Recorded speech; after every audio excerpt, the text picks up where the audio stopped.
Donc dans cette série de vidéos, on va faire la démonstration de l'utilisation de Bootstrap. Donc Bootstrap qui est une feuille de style qui va nous permettre en fait d'obtenir une page relativement professionnelle sans avoir à écrire de CSS. Donc la première chose qu'on a faite ici, on a créé un premier fichier HTML ici qu'on a appelé demo.html avec une structure de base et aucun contenu.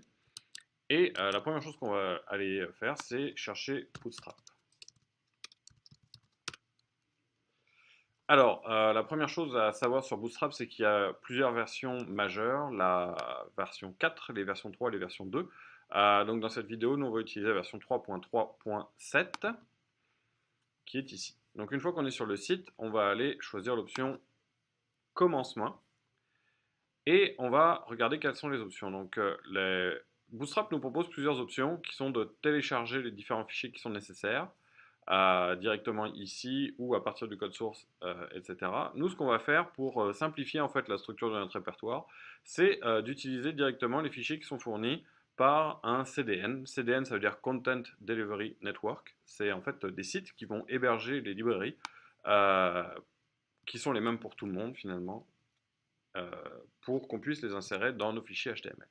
Donc on va prendre ces trois liens-là et revenir dans notre fichier et on va les insérer. Alors la première chose qu'il faut savoir, c'est que tous les liens qui sont en link ici pour du CSS doivent normalement se trouver dans la page de la tête, l'entête de la page, ici.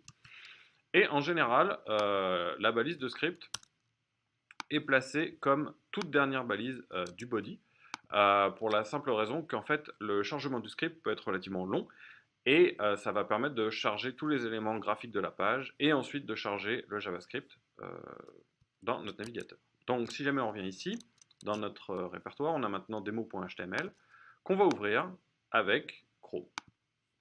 Alors pour l'instant on n'a rien mis dans la page, donc c'est normal qu'il n'y ait rien. Par contre ce qu'on va faire, c'est qu'on va inspecter, donc on va utiliser l'inspecteur de Chrome pour regarder si tout va bien. Alors la première chose qu'on voit ici, c'est qu'on a un message d'erreur et on nous dit Bootstrap a besoin de la librairie jQuery. Alors là, on peut se demander pourquoi elle n'a pas été mise ici. Si vous regardez un petit peu plus bas, en fait, on vous donne un exemple de fichier de base. C'est un peu plus haut, je crois. Ici. Et vous voyez qu'en fait, on charge Bootstrap dans l'entête, mais qu'ensuite, on a besoin d'aller chercher jQuery juste avant. Donc ce qu'on va faire, c'est qu'on va prendre cette ligne et la rajouter ici. Donc ça, encore une fois, c'est un Content Delivery Network, donc c'est celui de Google, qui nous permet de récupérer la librairie jQuery qui est nécessaire pour Bootstrap. Donc si on sauve ça, et qu'on retourne dans notre page et qu'on recharge, maintenant, on n'a plus d'erreur. Donc a priori, on a fait le setup de Bootstrap correctement. Alors maintenant, pour pouvoir tester si ça fonctionne, ce qu'on va faire, c'est qu'on va aller chercher quelques exemples de Bootstrap. Donc si vous ouvrez la page qui est ici, vous tombez sur un des exemples de Bootstrap. Et ce qu'on va faire, c'est qu'on va aller inspecter son code source. Alors en inspectant son code source, on va voir le HTML qui a été tapé par les développeurs. Et on va pouvoir en copier des parties dans notre fichier pour regarder si ça se comporte correctement. Donc on va revenir ici. Alors si on regarde ici, le morceau qu'on vient juste de récupérer était au départ juste après le body. Donc on va le situer ici et le copier. Alors je vais utiliser ici l'indentation automatique pour remettre mon fichier propre. Donc voilà, j'ai fait ma sauvegarde. Je reviens sur mon fichier demo.bootstrap et on va regarder si ça a fonctionné.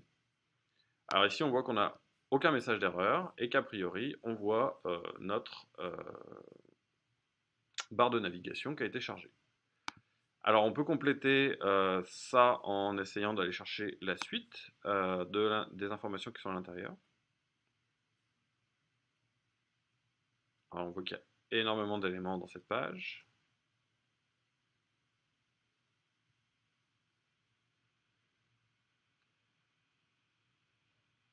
Alors on va prendre tout jusqu'à en fait le début des balises de script qui sont comme dans notre page ici. Donc on va inclure ça à cet endroit-là. On sauvegarde, enfin on va d'abord indenter et sauvegarder et aller regarder notre page. Donc, si on regarde maintenant notre page, elle ressemble énormément à l'exemple qui est fourni ici. On y voit les différents mêmes éléments qui sont fournis dans la page. Alors, la dernière chose qu'on va vérifier, pour vérifier que finalement on a bien mis en place notre première page Bootstrap, c'est de vérifier que ça fonctionne sur d'autres périphériques. Donc, pour utiliser les outils de développement sur mobile d'Android, de Chrome, on va aller cliquer sur ce petit icône ici, qui va en fait nous permettre de voir la page comme si elle était affichée sur un périphérique de type Nexus 7 ou par exemple ici un iPhone 6. Donc là, on voit que c'est vraiment tout petit. Si jamais on vient sur cette page-là et qu'on fait la même chose, on voit que le contenu est beaucoup plus lisible sur un iPhone 6. Donc, à quoi c'est dû? Bah, en fait, c'est dû à une toute petite ligne qu'on n'a pas encore inclus dans l'entête ici. Donc, on va réouvrir le code source de notre page.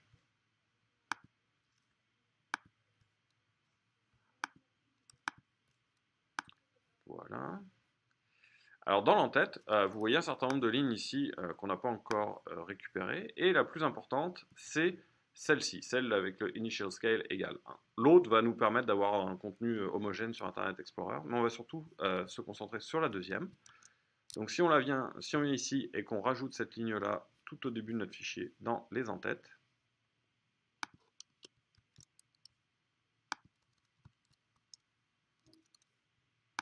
on récupère notre page ici, on la recharge, et maintenant on va bien avoir le fichier qui s'adapte au périphérique. Alors en particulier, si jamais on voit ici, on voit que notre menu, au lieu de s'afficher en largeur, est maintenant rétractable. Si jamais on va se mettre sur un iPad Pro par exemple, qui est un écran quand même plus large, ben là on va voir que maintenant notre site s'affiche comme on pourrait le souhaiter. Alors une fois qu'on a vu ça, on va supprimer une partie du contenu. C'est sûr que pour l'instant tous ces éléments-là, on n'a absolument aucune idée de ce qu'ils font.